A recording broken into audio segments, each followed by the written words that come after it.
What's good, Patriots? So let's talk about the elections again. So let's talk about down ballot. Now, we know with the presidency, everything's kind of still in the air. The media is projecting that Biden will be the winner. But then again, didn't they project that Biden was going to win Wisconsin by an 18-point margin? So they've been wrong daily since 2016. So that'll show you how much confidence I personally have in the media and what they think is going to happen.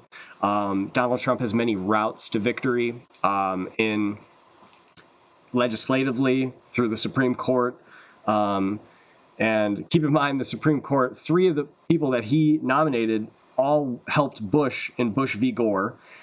Justice Alito is making ground in Pennsylvania to throw some ballots out. He seems to be looking at voter fraud seriously. And then the other justice that would maybe help Trump is Justice Thomas, who was absolutely harassed and dragged by Joe Biden in 1991 when he was being nominated or confirmed for the Supreme Court. So Joe Biden faces a lot of people that are not going to view him favorably, not to impugn them or their objectivity. They're justices of the Supreme Court. I'm sure they are going to rule fairly. However, if I had to bet, they probably won't side with Joe Biden if things come to them and it's, a 50-50 toss-up. So let's look at the House. So the U.S. House.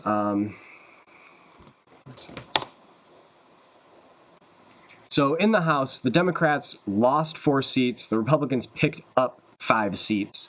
I believe an independent lost in favor of the Republicans. So there was no blue wave. Nancy Pelosi did not do her job, and they lost House seats. And I read an article that said that there's still a chance that the Democrats could lose more seats as they finish voting or counting the votes.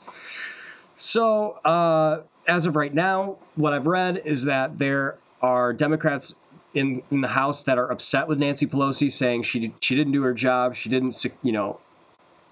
defend the seats that she needed to defend, and she didn't pick up any of the seats that she needed to pick up. And then on Nancy Pelosi's side, the moderates in the Congress are saying that this is the progressive left that messed things up, saying that the defund the police narrative scared away voters, which I believe that 100%. I know it scared me away from the Democrat Party this year. The Green New Deal scared away voters, especially maybe in Pennsylvania, where the Republican Party and the Democrat Party are split in the House.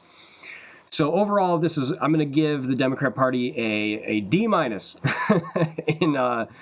in how they performed in the House. So Republicans won. They didn't win the House, but they won the 2020 election when it comes to the House. They did better. They won more seats than they lost. I'm going to give them a B. They got a B. All right, let's move to the Senate.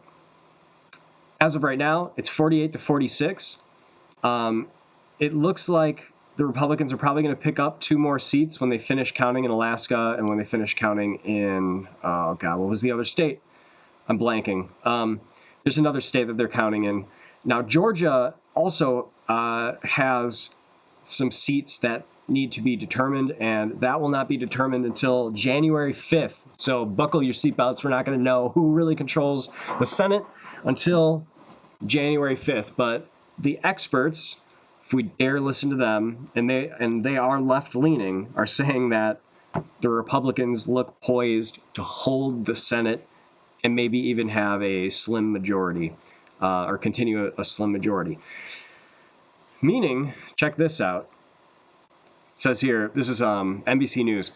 The stakes are enormous. If Republicans hold one or both seats, and they're talking about Georgia, Biden would be the first president since 1989 to enter office without full control of Congress, and Senate Majority Leader Mitch McConnell would have power over his legislative agenda, cabinet picks, and judicial nominees. Right. So like the Senate can block judicial nominees. There will be no court packing. Thank God. And he can even have control over his cabinet picks. which is huge, huge. So I'm going to give the Democrats a C-. They're getting a C- for their performance in the Senate elections. Now let's go even further down ballot, because this is where, to me, it gets interesting. So the Democrats did not do well in state legislatures. And why should we care about state legislatures? State legislatures matter because they determine who goes to the Electoral College to vote. They determine if they're going to certify election results. They determine districts, which affects the House. So the state legislatures are actually fairly important. And they did not pick up any state legislatures. And as a matter of fact, they lost to and created 2 new trifectas. One of them was in Vermont. One of them was in Montana. Wait, hold on. Okay, I was on the wrong page. So they picked up Montana, a trifecta, meaning that the Senate and House is Republican. And so a trifecta is if the governor of a state and the state legislature is all one party. And as you see, the Democrats control much of them. They have many more trifectas than the Democrats do. Now, there might even be a trifecta called in Arizona and Alaska, but that's not updated quite yet. So they created 2 new trifectas, one in Montana and one in New Hampshire, which is very interesting.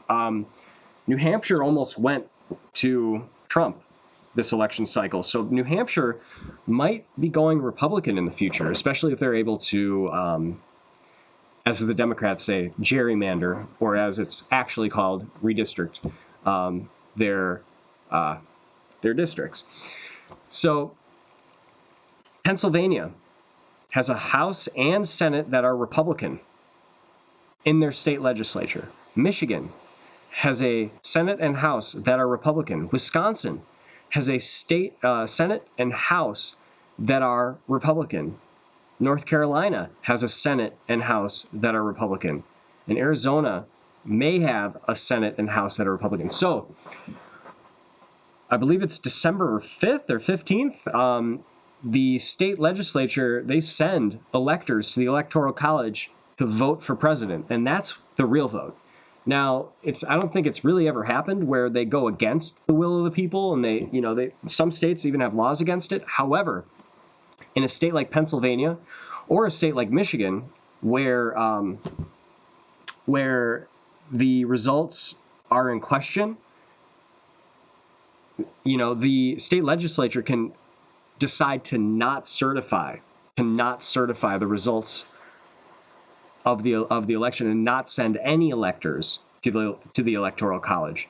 If that were to happen in both of these states, then it would have to, I think it would go to the Supreme Court, and the Supreme Court could send it to the House, and then the House would then vote for president. And if the House votes for president, it's predicted that they would vote for Donald Trump because the House has more state delegations than the Democrats do. That would be a very interesting way to go about things. It's happened before, I believe. So this thing isn't over yet. It's very interesting, but sticking to the theme of this is overall, I would say that the progressive left, the defund the police left, took an L this election. They almost cost the Democrats many seats, in my opinion. Now, they're going to say that Nancy Pelosi cost all of these seats, and so you're going to see a very interesting battle between Nancy Pelosi and the radical left, like Bernie and the squad. You're going to see them infighting, and that will be, I think, interesting for everyone to see. But hey, that's it. I just wanted to give you an update on, how the down ballot turned out. It's very interesting to me that the state legislatures went red, the House went red, the Senate went red, and yet somehow Donald Trump didn't win. And that is because I don't have the exact numbers, but like something like 500,000, 450,000 to 500,000 ballots were cast for Joe Biden, and they didn't vote for anyone down ballot. So that, to me, it could be because just that many people hate Donald Trump, or it could be that they had to whip up a lot of votes for Joe Biden in a short amount of time. So they're gonna be looking into that. They're gonna be looking into voter fraud, improprieties, and errors, and glitches, and all this other BS. Will Smith's grandma, who's been dead for years, has been voting in Philadelphia for the last 4 years. There's, when the media tells you that there's no evidence of voter fraud, they're lying, because there absolutely is evidence of dead people voting, and that's voter fraud right there. And so you're going to see them shift to saying there's no evidence of widespread voter fraud.